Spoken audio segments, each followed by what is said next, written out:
Yesterday we were on a business call. He goes, I just have to say I'm offended.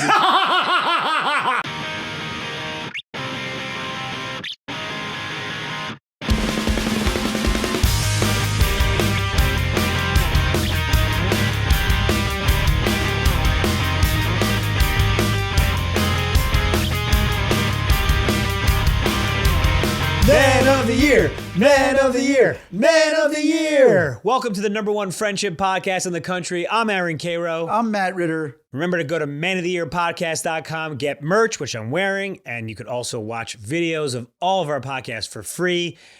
Matt, congratulations. This is our 50th episode. I can't believe it. We've spent the past year talking about friendship, becoming friendship experts, and I wanted to celebrate this moment by saying that I have a bone to pick with you. Of course it starts with that. How else could it start? I've had a bone to pick with you for a few months. Wow. And I've been letting it stew a little bit because you weren't around. I wanted to talk to you about it face to face. Oh, now I'm scared. Cast your mind back to your birthday this summer. Okay. We went to a bar. It was great. And I think one of the most fun parts is you asked me to come a little early so we could, reserve a little areas. We had a good fun, had some drinks. And I told you that I had emailed one of our friends to ask something, and that friend didn't write me back. I don't remember this part at all. That friend then came to the party, and you immediately said, how come you didn't email Karo back? And then she came to me and said, oh, Matt just said you were upset with me. Do you remember that? Oh, yes. Yes, I do recall. But I said to her, do it tactfully. Yeah.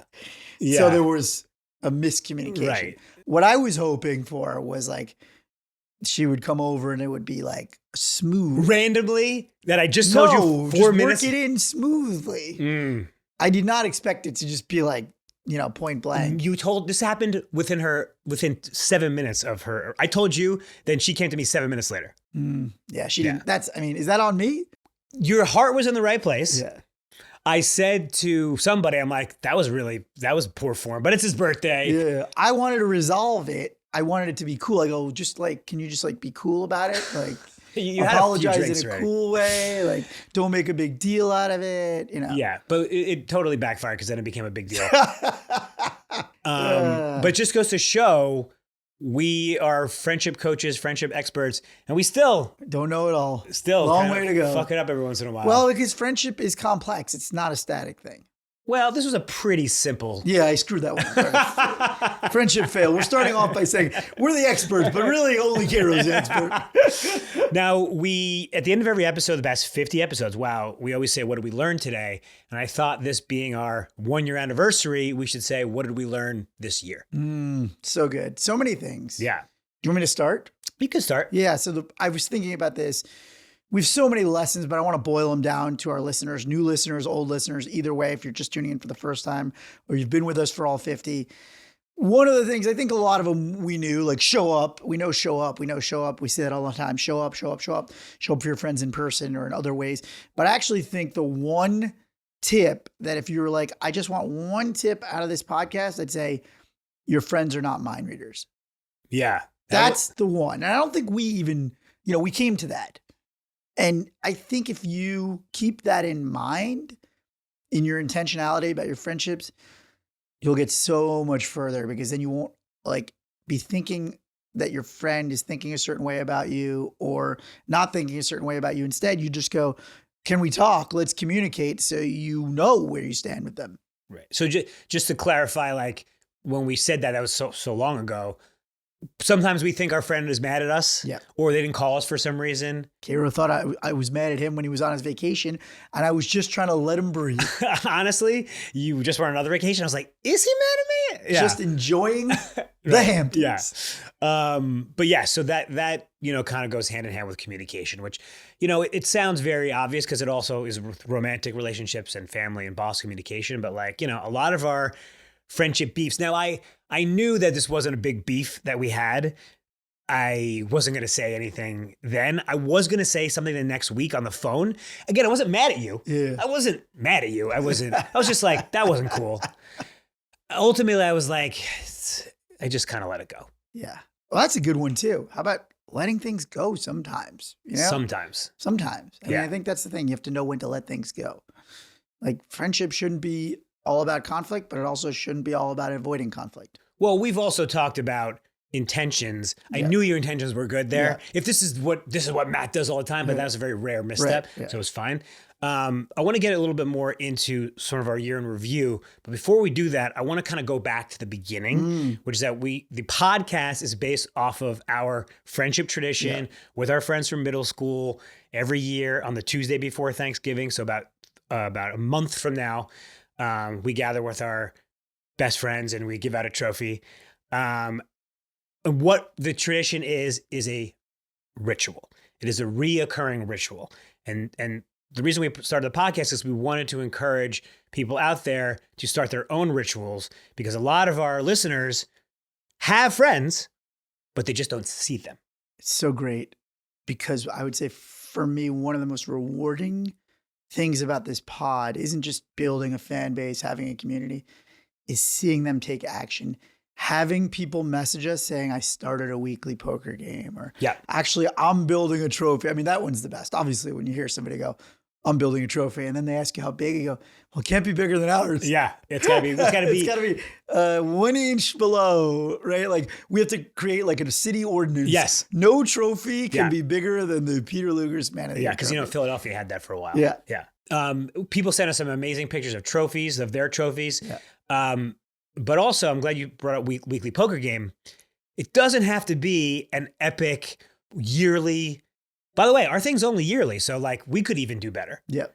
A monthly. I like third Thursdays. I used to do a third Thursday. I don't think you were part of this early LA. I think you hadn't moved here yet.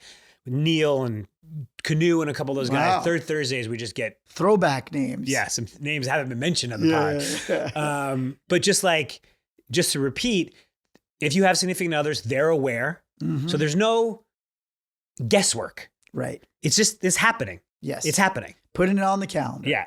Wine club, book club. Put it on the calendar. Put it on the calendar. Put it on the calendar. Something that recurs. And Friendsgiving is coming up. So our Man of the Year dinner began as a Friendsgiving dinner. Yep. And we began this podcast talking about making Friendsgiving a national holiday. Which we're still going to do. So we're about 3.5 weeks away from Friendsgiving. Did we ever decide on what the date is going to be? Well, we do it the Tuesday. I know. I just don't know. And we did a vote. Yeah. And a lot of people said Wednesday or Saturday. Well, I think the youngins do Wednesday. That's like when we were in our 20s. Right, because they're like, I'm already home and it's the night before. Right, everyone's off. And they don't mind being completely obliterated for their family Thanksgiving. Obliterated. They don't have a problem because they're not throwing up that next day. Yeah. Like the rest of us in our 40s can't go out the night before Thanksgiving. Yeah, so I think to get the widest swath, I'm going to say Friday or Saturday before Thanksgiving. Should we just pick one? Well, I think Saturday in general is a better like go out night. Yeah. You know, with friends. Yeah. So we're saying that it's a Saturday before Thanksgiving. Let's give people. We're saying it's not the day that we do. Yes, it's whatever. We have to let people do their. So guys, we want to hear what your Friendsgiving plans are. It could literally be just getting a meal with your buddies. If you don't have any, make them. Like we're a mission-oriented pod. Yes. We're not just here to talk. You can go somewhere else to just to talk. We're on a mission to get you to be a little intentional, slightly, right? What I love about this pod is like, I listen to other podcasts. We have all these people trying to help you change your life in somewhat like seemingly insurmountable ways. It's like, hey, are you broke? Well, if you do these 10 things, you'll be a billionaire. Like, no, you won't. But if you do like the 3 things that we're telling you to do, your life will be much more fulfilling. Now, you've used this anecdote many times, and I don't. Well, we just are filled. You don't think that our world is filled with charlatans and entrepreneurs? I mean, I guess I don't engage with that. On all of social media is basically filled with people who are quote unquote thought leaders only because they're wealthy. I actually think that's a real big problem in society, is that we look to people who are quote unquote successful, but only by the metric of money. I don't think wealth is a substitute for wisdom. And I don't think wealth equates actually to fulfillment in a lot of ways. And so we're just trying to do this little pod about realizing that friends are super important. And if you listen to some of these little tips, it's very easy to take action on, and you don't have to like turn your life upside down. You don't have to become a different person. You don't have to level up in some crazy way. You literally just have to go, oh yeah, I should text Jim. Not a little pod. No, we're pretty big now. Ambitious. We're pretty big now, but the little pod that could. Just following up on your action item for Friendsgiving, I think it's literally as simple as, again, you have to have some people living or visiting where you are. Send the text now. It's 4 weeks away. A couple of buddies. Friendsgiving? Should we do a Friendsgiving? Or we're doing Friendsgiving. I'm going to have a Friendsgiving. I like that. I made a reservation. Let's do Friendsgiving. Because you know what that is? One of our biggest tips. Be the friend.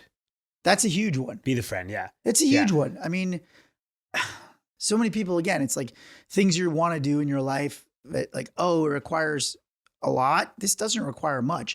To be the friend is the easiest, best life hack. Be the friend. And what I also just love about Friendsgiving in general is it's like the only kind of celebration of friendship that's like an official. It's the only one. Yeah. And we're making it official. It's not even official. It's like semi-pro. Yes. You know? Yeah. It's like there's an amateur league. It's like on the pickleball level of holidays. and we should also, like, why is celebrating friendship important? Well, let's talk about one of the other linchpins of the pod, which is the Harvard study. So you guys remember this was like 30 episodes ago. There's an 85-year longitudinal study out of Harvard studying 3 generations of people, longest study of humans ever. And the number one correlation with health and happiness was relationships. Bingo. And ding, ding, ding. Friendship is the most often, what's the word? Overlooked. Overlooked. Thank you, sir. Overlooked relationship. And this study just basically proves if you improve your friendships, improves your life. So why not celebrate it? I agree. One other sort of thing I would say, this podcast isn't just for men. Yes. But we're a couple of straight men. And we did realize, actually, we were like, oh, are we talking to everybody? Who are we talking to? We did realize that straight men are struggling with this the most. I'd say straight men are struggling with this the most, for sure. Like, that's a fact. And part of that is just the way society has, the story they've told them about what they need to feel fulfilled, like get married, have a job, get a house, you'll be fine. And a lot of men are waking up in their 30s or 40s going, oh my God, I have no friends. And again, first off, that's probably not true. You probably do have friends. You just need to follow some of these guidelines and water those friendships a little. But if you don't have any friends, I did want to get into that part of it, like a year in review. We also realized people that have no friends currently, and you've probably had friends in your life, even if you have none now, or you think you have none. It's not that hard to go from 0 to 1. And I think we should maybe talk about some of those quickly. We don't have to rehash the whole pod, but what do you think are kind of our highlight tips for people who have no friends? Well, by the way, 0 to 1 is probably the hardest. And then from then that's true. The ease increases exponentially. Is that? Yeah, I think that's right. I think that's right. Well, I think at the base level, I think we realize that it's, find your passion and friends will follow. Yeah. So when you're doing things that you enjoy, it doesn't have to be with other people. You're your best self. And that, of course, dovetails into the third place, which is one of the other linchpins, which is, home is your first place, work is your second place, and your third place is any place that people gather. Yeah. So if your third place is something that you love doing quizzes at the bar, walking your dog, working out, going to temple, right? Those are great places to meet friends. Right. I wanted to talk about just separate things. We've been doing this podcast for a year. What, if anything, do you think we learned about our friendship? I thought about this yesterday. Oh. So may I go first? Please. So again, we've been friends since second grade, 1986. And dating us. It's not a myth. You're always down for anything, a little wild, a good time Charlie, a little impulsive, but I never knew how even keeled you are. I was thinking about this. Very, very even, which is almost like two sides of you. Like even when we were talking yesterday, I'm getting riled up and I'm like, he's not getting riled up at all. Very, very even. And I've known you for 35 years. Didn't know that. It's very funny you say that because it's actually something I take a lot of pride in. Yeah. So thank you. Yeah. I aspire to it. It's actually one of the things that I actually truly take a lot of pride in because only in the past couple of years, there's only been a few times I've ever been riled, and I reflect on it and I go, I don't like that. You know, I think it's good to occasionally get riled up if the circumstance calls for it, but I do. So thank you. Do you think that other people know that about you? No. I think you have to interact with somebody a lot to see them, because you only really know when you see people get riled up, but like you don't normally see a lot of people get riled up in general. Yeah, but like, what about, I mean, I'm your best friend. I still didn't know until like 6 months ago. Yeah. Yeah. No, I don't know. I actually don't know how. I think that's interesting for this pod too. I don't think a lot of us know how our friends view us. Oh, interesting. Especially friends who've known us a long time and we've, changed and grown. It'd be interesting. I had a friend who was struggling once. This is a little bit of a tangent. And he asked me to kind of make a list of things that I liked about him and things he was good at. He was trying to find a new career and he did it for that reason. But I thought it was an interesting exercise because I don't know if he even knew, what I thought of him, like on all these like specific levels. So I think that maybe for a future pod could be an interesting little examination of things. I think we kind of talk about it with each other all the time. Yeah. But I think for our listeners, I think it's something interesting about having a conversation with your friends of like finding out what they think about you in all these different ways of like, do you think I'm even keeled? Do you think I'm this? Because like your perception versus what you're giving out. What did you think I was going to say? Or did you have an idea? I actually did not think about what you were going to say. I was only thinking about myself. Yeah. Anything else? Because I wanted to get into my stuff, but I don't want to cut you off. That was a main, you know you pretty well. I think I already knew you pretty well, but I actually think some of the things that I mythologize about you, you've sort of turned me on to. Like with your voice there. We make fun of you for living your life by an algorithm and like all this stuff, but I also really admire it in a lot of ways.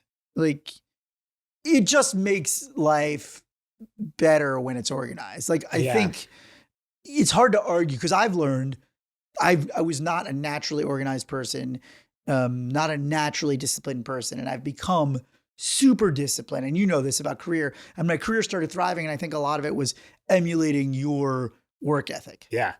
Oh, yeah. We've talked about that. Yeah. But seeing it in person, it's like I always make fun of you, like, oh, you're a freak. You've got all these lists. I'm like, oh, I find myself like opening the Excel.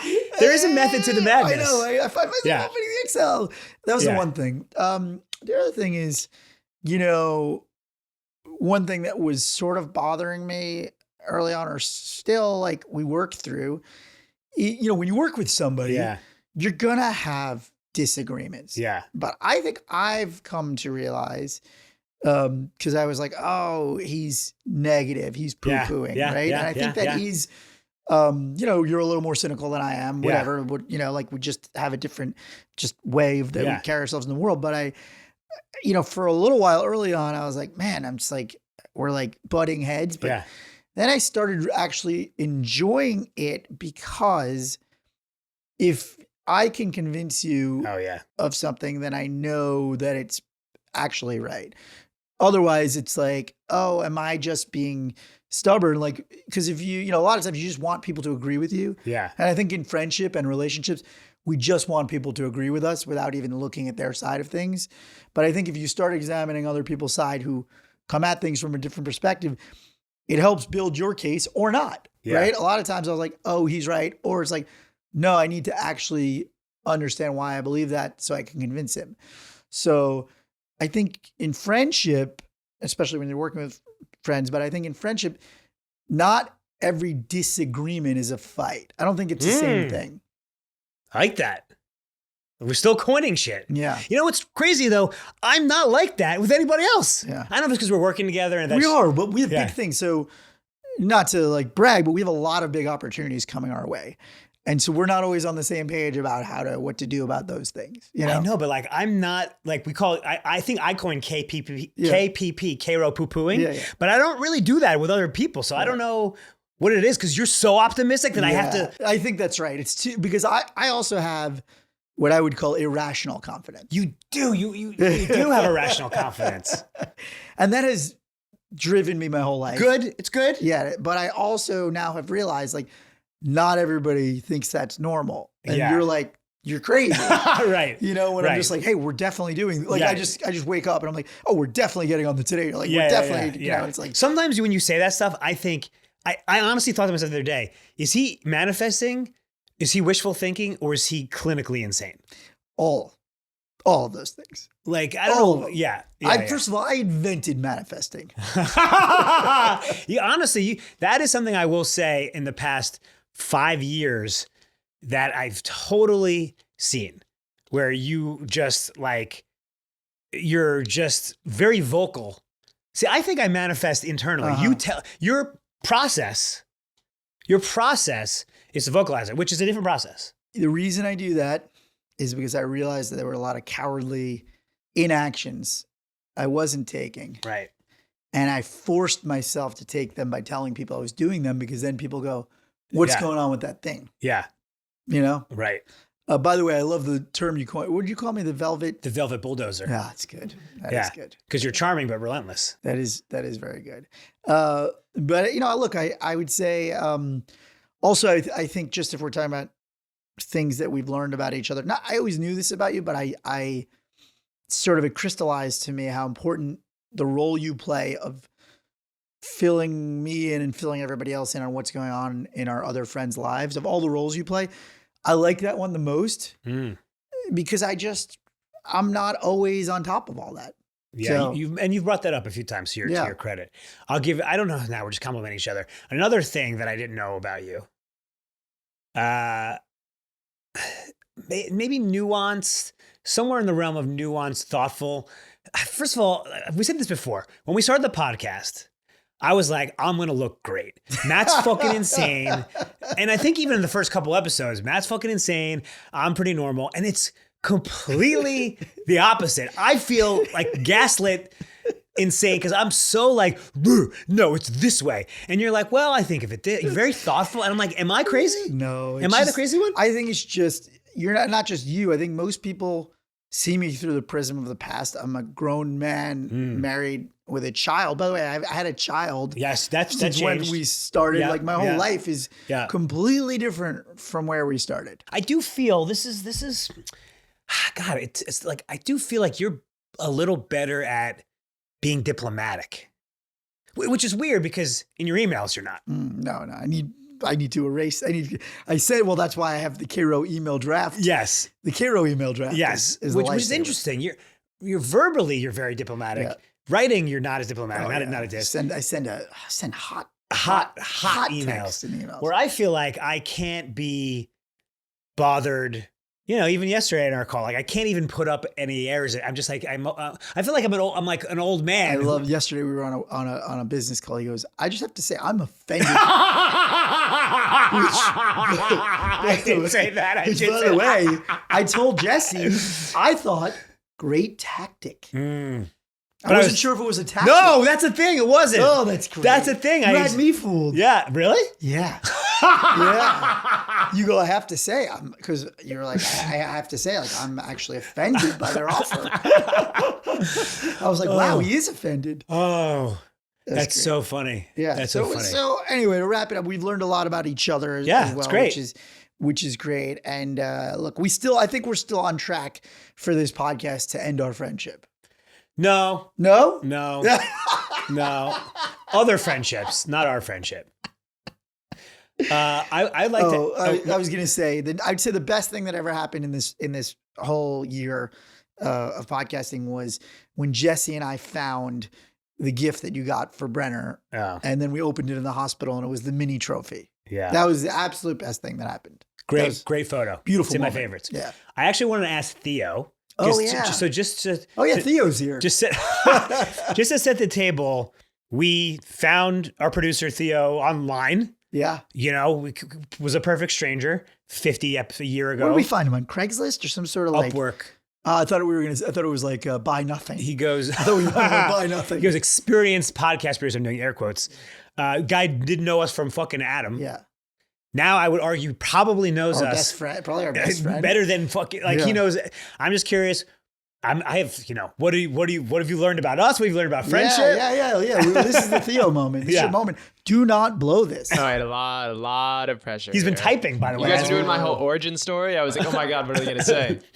But I feel like my takeaways from the podcast, I guess some of the things that I've, really taken home strong, or like be the friend, is the biggest thing that stuck out to me. And that you can't just be like passive and expect stuff to happen to you. If you want to make new friends, if you want to like have stuff going on, you have to be the one planning it, make it happen. And then from there, the momentum will kind of carry you.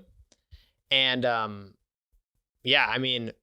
Karo, I definitely kind of see what you're saying with the whole like Matt Karo, who's crazy kind of thing for sure. I feel like every episode we're just learning that like all these little specific things Karo has that is just like, oh my God, but you interact with him on a daily basis and you totally wouldn't know any of it. He just keeps it all buttoned up so well, which I think adds to his craziness somehow. Let me ask you this, Theo. How would you describe us to a random stranger individually? You could say, I won't be offended. Yeah, I would say Matt's. We'll still pay you next week. Perfect. Matt's, I feel like kind of the good time Charlie, shaking hands, kissing babies, making the rounds, smiles all day, just life of the party. Karo also has that. Seeing you guys both mingle is incredible. I'm super jealous because I'm more introverted. Like I can't hang with you guys at a party, talking to everybody. And so I think, outwardly you guys both actually portray that, but then inwardly you guys do have that like sensitive side. And it's nice to see that you guys can be the ones who are, like shaking hands, meeting everybody, but then also kind of feel for the person who maybe doesn't have anybody as well. That reminded me that talking about how I react with you, I'm a very gregarious. I'm life of the party, unless there's a bigger life of the party there, and then I'm kind of a wallflower. So we did 2 interviews this year where the person said, Aaron, would you like to join in? You're being very quiet. I'm telling you, I'm 44 years old. Never in my entire life has anyone said, oh, you're being very quiet. And twice since we've been working together. My son's a big talker already. Yeah, I can imagine. Big talk. Matt the Usurper, doing it on all different platforms. Yeah, right? Matt the Usurper, great nickname. One of the better nicknames we've come up with on the pod. You're the Velvet Bulldozer on the algorithm. Yeah. You're Matt. You're the Usurper. By the way, we had in the same sort of or a different meeting yesterday. You made me in front of everybody list all my algorithms. Oh yeah. You should have seen their faces. Oh my God. My workouts, my meals, my wedding gifts. Yeah, the guy on the call was like, I have a concert algorithm. I'm like, get out of here. Yeah, this guy was like, oh, I think we met before. And I go, ooh, I'm like April 16th, 2009. The shock on everyone's faces in Zoom. Do you have a who you met algorithm? Of course he does. I have a spreadsheet of everyone I've ever met. Of course he does. Yeah. How long does it go? Well, this particular one I use an iCal, so it goes actually back to September 12th, 2001. That's when I started it. The day after 9/11. I gotta change some things in my life. My mind continues to be blown. Never cease to amaze me. Right. I have a question for you guys. Yeah. Like starting out the podcast, independent podcast, you don't know exactly where it's going to go, but then like, boom, New York Times, you guys were on the Today Show, all this stuff. Is there a moment or anything in the podcast that stands out as like your favorite moment? Great question. Damn, good question. What's funny is that the New York Times, we did the interview before the podcast started, and then it aired 2 weeks after. Yeah. So that was almost like didn't even register. I was on my baby moon when it came out. Oh yeah, yeah. I had just my wife had just pushed me down a flight of stairs in Italy. She didn't push me; I fell. But I blame her because it was very. Wow, that's a great question. Best moment of the pod. That's a really. And when the Today Show aired, that was pretty great. Yeah, going to Sundance. Sundance was. And just like sharing our story with everybody. Yeah, Sundance was a big one. A lot of good things happened from that. You've been guests on some pretty big podcasts too. Just like anything the podcast has brought you guys, like, an experience or something that has happened because of the pod. I thought it would get me laid more. Nothing? I mean, directly, it's not like when I was like touring the country doing stand-up. Well, I mean, that you could just get off stage and then here, they really have to seek you out. That's pretty funny. I'd say, there's not like one that stands out particularly in my mind, but I will say like the one sort of thing that is the best part for me is reconnecting with so many people in life from the pod who are like, I've been listening to your pod. How are you? Like real, like friends who just like randomly started listening. They're not like core friends, like people you haven't seen in years. Just like re-popping up on the radar screen and just like back in my orbit. Yeah. Like there's not a lot of ways to get people like back in your orbit that you don't even remember sometimes. Yeah. I had a guy from first grade, Oh yeah, Solomon Schechter. Yeah. reach out to me and he was like, you were funny back then. You know what's fucking insane? I'm still friends with everybody that I ever wanted to be friends with. Yeah. I haven't lost The algorithm. Yeah, the algorithm. I mean, there's a couple of people that Yeah. we had not fallings out, but I've got a couple of Facebook requests from like random elementary school people. Reject. I know. Good friend. Well, good for no. I just don't. Yeah. I don't believe in being connected on social media with people you're not actually friends with. We talked about this. This is now I seem insane. Right, yeah. Now I seem insane. No, it's Karo's rules. No, but you follow some random, but why? As I said, I'm impulsive. Right. So best moment, I don't know that there is one. I think our best moments are still to come. Yeah. I want to ask this before we wrap it up. Yeah. What do we want out of this next year that would be different from this year? For our listeners, for us, why are we going to do this again for another year? What is the reason for us to continue this? Obviously it's the same stuff, but like, what can we add, or what do you think we should add, or what do we want to accomplish in year 2? Because we've really done a lot. Yeah. I mean, I think I want to have more interaction with the listeners, both them just writing in and us writing back, and also just going out and meeting them. Because some of our best asking for a friend segments and topics came from the people, the listeners, which we still never came up with a fucking name for them. The gentry? No, the common folk? We said, no. No, I know, I'm kidding. The friendsters? We were going to call them the buddies. The buddies. It just doesn't quite. Friends of the year? I don't know. Yeah. Friends of the Modi. year.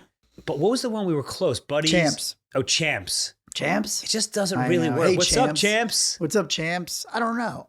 But I'm with you on that. Year 2 is going to be a lot more community engagement. Yeah. We're going to go where you are. We're going to come to your city. I'll come to your house. And by the way, we should say, hit us up on Instagram, Man of the Year Podcast. We read them, and me and Matt we have to do better about saying who responded. I mean, I think it's pretty obvious. It's usually you. Yeah. But you write AK, yeah. I write. If I'm responding, I write AK. If it's Matt, it's 7 paragraphs, and he didn't say who it was. I think